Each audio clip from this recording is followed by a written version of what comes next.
Right, so up next, we have Matt Jordan, CTO of Digim, or LCTO for France. So Digim is the company which is basically responsible for Asterisk, and which you probably all know. If else, he's going to tell you all about it. Okay. All right, so are we? Yeah, all right, cool. So as I was mentioning, when I proposed this talk for FOSDEM, I thought I could probably fit it into like a 30, 45 minute sort of talk, and then I saw I had 20 minutes. So for the most part, I'm going to be trying to give you an impression of techniques today to build a large SIP infrastructure using Asterisk in a horizontally scalable fashion, also with other useful tools like Kamaleo. And the way I approach things is, this is a much longer version of the talk name, which is that I would like to build a large SIP infrastructure using open source tools, but I'm going to emphasize the ability to go hire people who can build services around these tools. And so a large number of things that we're going to be doing is trying to try to simplify Asterisk, Kamaleo, and sort of the monolithic open source projects in this infrastructure so that I can have other developers come in and build services around them to come help them out and orchestrate them.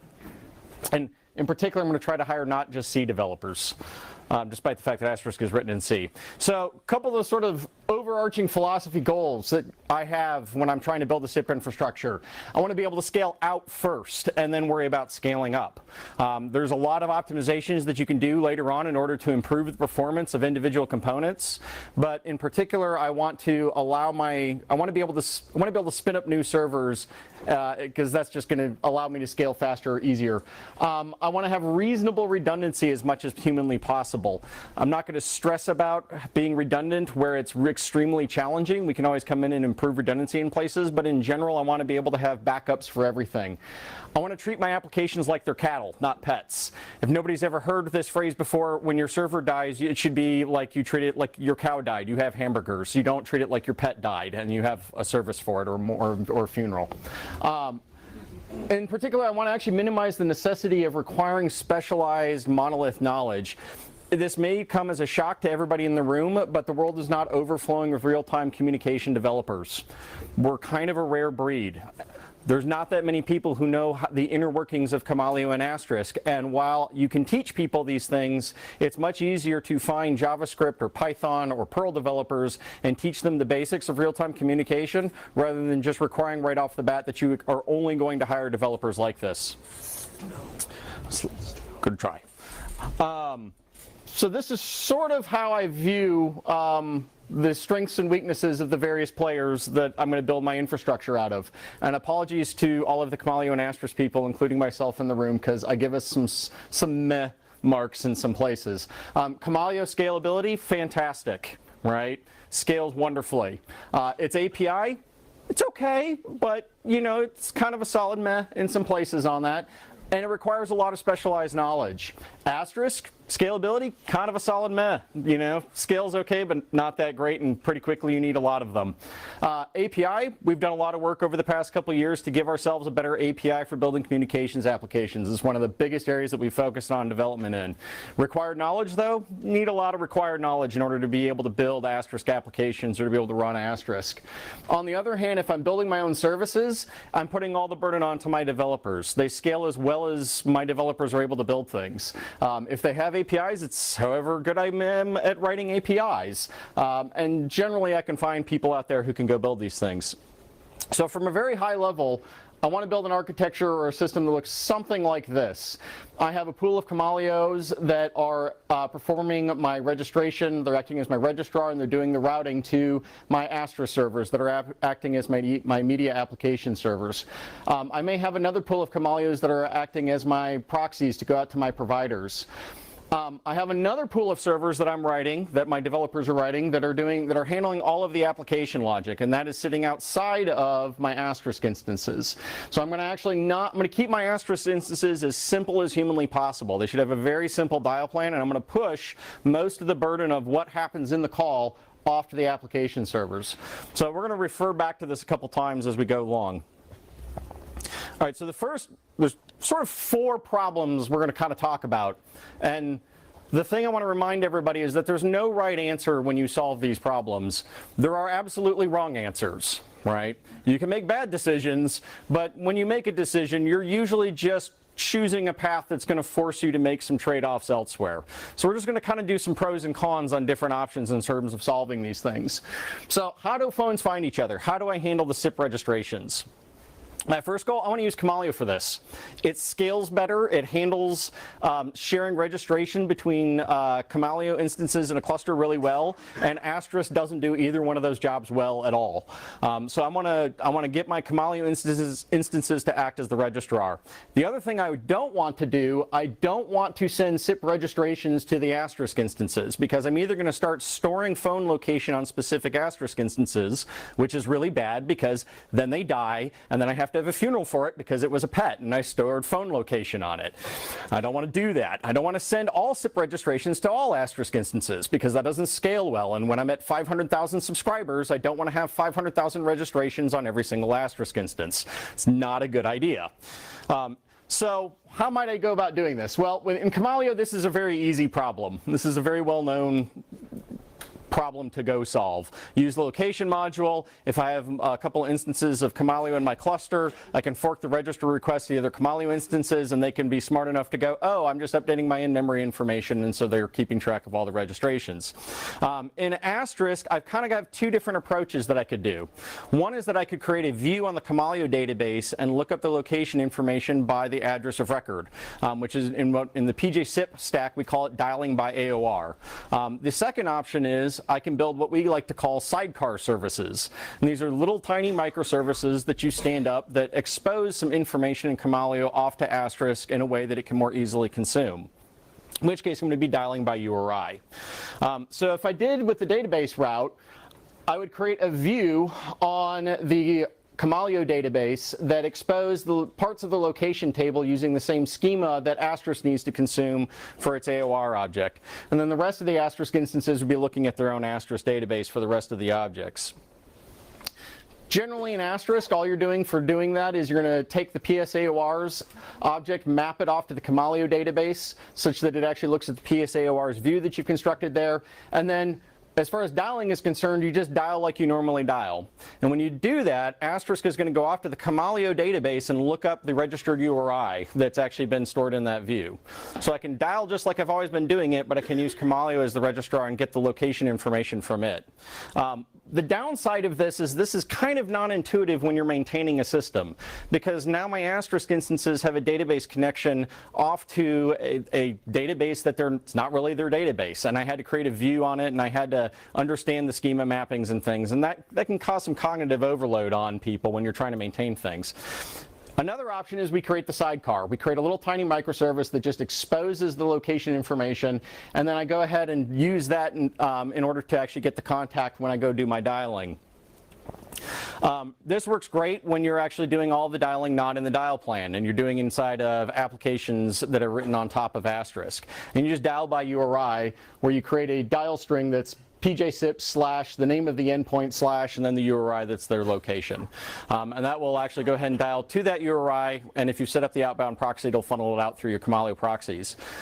The downside of doing this in particular case, though, is that it's a little bit tricky to do this from the dial plan, because you have to go probably use the curl module in order to go get that location. So wouldn't really recommend it if you're doing it in the dial plan, but we're not anyways. We want to build our applications outside in the services that are actually built on top of Asterisk in that original diagram. Okay, so very high overview of registration. So let's talk about routing and distribution. How do we get the SIP invite requests to the right media application server?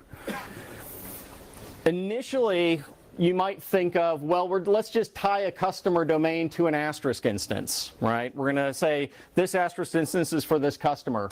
On the pro side, that's pretty easy. You do put a little bit of routing information in your Camalios, and suddenly you're getting calls on top of specific Asterisk instances. The downside is that doesn't scale and it's very inefficient. So let's not do that. Instead, let's just go ahead and round robin use the Camalio dispatcher, and we'll just start sending all calls to all Asterisk instances. That's great, it's very efficient, makes use of resources, it's tolerant to failure. On the downside, we're going to push all the burden onto Asterisk and our application media servers in order to figure out what to do with the calls. So we're going to make our application people work a lot harder, but that's actually probably the right thing to do if we're going to go be horizontally scalable. So let's go into the hard problem then. How do we build applications on top of this kind of infrastructure? Because we now have calls that are just showing up to any random Asterisk instance, and we have to go ahead and figure out what to do with those calls. And at the same time, I want to be able to have as many developers as possible building communications applications so that I can get more features to my customers faster. Okay, so there's a couple different things we have to figure out.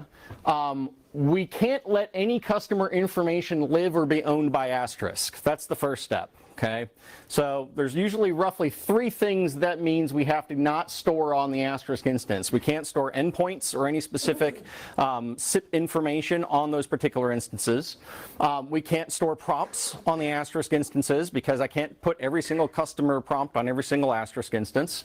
I can't store my recordings on the Asterisk instance. They can record it there, but then I've got to get that recording off there as fast as possible because the next person who wants to play back that recording may be on a completely different Asterisk instance. I may also need to be able to move channels around to other Asterisk instances when I realize that I have a call that has ended up in the wrong place. So there are times, for example, if I'm building a conferencing server and Camalio is round-robin dispatching calls out to all the Asterisk instances, I may have to shuffle those channels around to get them all onto the exact same Asterisk server for that particular application. The only way you can do this, keep the dial plan simple. Do not put a bunch of custom stuff in your dial plan. Your dial plan needs to be as small as humanly possible. You're not going to scale a complex dial plan if you, because you can't keep editing it every time you add a new customer. And what's more, you're going to find that the cognitive overload of trying to maintain a complex dial plan will quickly overwhelm you. In one of the systems that we've built like this, our dial plan is 6 lines total. 2 contexts, 2 catch-alls in each one. We have 2 different contexts depending on which pool of Camalio proxies they come from, and then we immediately just shove it out to our application servers at that point. Okay, so I need to actually get my, how do I connect my Asterisk instances off to my application servers? The first phase that we went with, we decided to just use AGI as a dispatcher. There's a lot of nice things about this because it's relatively simple to get going with it. You can use the HAGI protocol, which actually will then go ahead and do a DNS lookup for a specific type of DNS entry, and will then round robin your AGI connections across your application servers. So it's really easy to get going. We can just use AGI to get the calls off into our application servers, and then our application servers can start doing fancy things with ARI selectively as they need to. The downside of this is that you need special DNS entries in order to really make this work. And when you're trying to bring up Asterisk servers quickly, that means you've got to go update DNS and do some other annoying things. But it works fairly well. A second phase, which is one that we've been thinking about moving to, in which a number of other people in the Asterisk community have actually already done some interesting work on, is to go full in with ARI. You use the ARI protocol for the whole thing, and you build essentially a fat proxy middleware layer that actually handles the decoupling of Asterisk instances from the application servers themselves. The great thing is that when you pull this off, you're fully decoupled, at which point you can scale your Asterisk servers however much you need to, and you can scale your application servers however much you need to, and whatever the load demands on each, you can keep spinning them up as you need to do. The downside of that is you are in for some decent amount of custom development work. If you're interested in that, there's actually something called the Go ARI proxy that a number of people in the community actually have worked on that is working along this path, and it's up on GitHub. When you do that, assume you go in whole hog and you decide I want to completely decouple these things, rather than actually having AGI connections going off to the application servers being round robin, you essentially build out your own message bus and queue. And you're terminating the Asterisk events coming off the WebSockets, and you push them off onto the message bus and queue, and then that message bus queue is responsible for dispatching them off to the particular application server. One of the things that's interesting about this, unlike sort of just a generic RabbitMQ, you have to build some sort of concept of the application servers achieving ownership of the channel, so that once an application server says, hey, I actually am servicing this channel, it owns that, and all the rest of the events start getting dispatched off to that particular application server. All right, so one of the other things we've got to deal with, we have to not put endpoints or specific customer endpoints on specific Asterisk instances.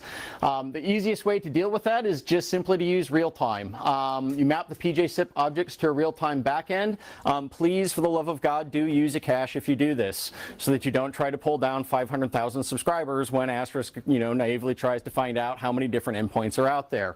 And the cache, we actually have just added recently a number of commands to even let you go ahead and prune and clean up the cache manually if you ever decide you need to go to that level of granularity. Prompts. How do you handle prompts? Have your developers create a small REST service that exposes custom sound files for customers and store the media in S3 or some other blob object storage front-ended by the REST API. Asterisk and Asterisk 14 has the ability to do remote URI playback to playback that media. And so if you issue a playback command using any of the dial plan applications or AGI or through ARI, it will actually pull that media down locally, cache it for some period of time, and then play that back for the customer so that you don't actually have to keep pushing specific customer prompts onto specific Asterisk instances. How do you handle recordings? Use ARI whenever possible to manipulate the recordings. What ARI gives you when it's done recording is a stored recording object, and that stored recording object exposes REST routes to allow you to pull the binary the binary stream of media off directly from the Asterisk instance. That means you don't have to set up little weird FTP servers or other kinds of hacky things on the Asterisk instances in order to get at the media. When you're done with the recording, pull that media off, store it in another service so that if Asterisk needs it again later, it can do a remote URI playback of the media that was previously recorded on some other Asterisk instance. Last but not least, sometimes you end up in these weird situations in which you've got to move calls around and get them co-located on Asterisk instances. This typically happens in multi-party conferences, call queues, or other really complex applications. Rather than trying to complicate Kamalio by shoving application logic into the Kamalio dial plan, we found we just like to just move the channel. And so if it ends up in the wrong state and the application goes, oh crap, you're supposed to be in this conference, we just do a redirect, which is either going to issue a 302 or refer and shove it over to the correct Asterisk instance. The trick there is, when you do that, the only information the Asterisk instance is going to have is the request URI that says, I've got this channel, where was it supposed to go? And so we typically embed a little stateful token in the front of the request URI that says, hey, this guy's supposed to be in this conference over here. So when he shows up, don't do the normal, hey, what's this new channel that showed up? Just go ahead and shove him directly into the conference. All right. Last general problem we're going to tackle today, subscriptions. How do we make blinky lights flash? Again, please don't shove all the subscribes across all Asterisk instances. You're going to probably overload it. Use Kamalio. It's really great as a subscription server. You do this for the exact same reason that you use Kamalio as a registrar. One of the nice things in Asterisk 14 is we now have the ability to generate state notifications and publish them directly to the Kamalio pool. Kamalio will then send your notify requests off to the subscribed user agents. Again, handling this in Kamalio is dead simple and is one of the standard things that Kamalio does, which is great. Not a whole lot of work. In Asterisk land, we use a concept called auto hints. And auto hints will automatically generate the extension state hints intelligently whenever a device state changes. So rather than having to actually code in all my device state hints into the Asterisk dial plan, it will just automatically generate them for you. And then you can configure Asterisk to go ahead and publish every time an extension state change happens directly to the Kamalio cluster. So if I have Alice acting on one Asterisk server, as soon as Alice picks up the phone and starts dialing somebody, a hint will automatically be generated for Alice on that Asterisk server when that channel is there. It will publish it to the Kamalio cluster, and anybody who's subscribed for Alice's state will just automatically get it. And I don't have to do a whole lot of special custom hint work. Okay. That was lightning fast and a whole lot of information, and I apologize. So, by the way, the slides are actually already up on the FOSDEM site. I already uploaded them to Pentabarf, and I put a whole bunch of links onto where the documentation is for a lot of the features that I just rambled off here today. So by all means, go check out the slides, and all of the features that I talk about should be documented on the wiki, because I actually had to go refer to it as well to remember how to do some of these things. We got time for one question. So I have a question about the AGI-ARI interface, where you said the ARI layer, you can build a fat proxy in between the Asterisk and application layer. Yep. Did you consider using service discovery that also exposes, like console that exposes DNS and HTTP, and not have to build that intermediate queuing layer? So actually, we've actually looked at console for a number of other things as well. I think one of the problems I glossed over and didn't really talk about at all either is how, when you're bringing up a new Asterisk instance, how does Camaleo know and trust that this thing actually is supposed to be in my private network? So console is actually a really interesting application because I think it can play a large role in a whole lot of that. Service discovery, authentication, authorization, what are you allowed to do? When we looked at it, I don't think the GoARI proxy is using it, and we aren't using it today for that purpose, but it absolutely would fit. So there's certainly a good idea to look into that. All right. Thank you.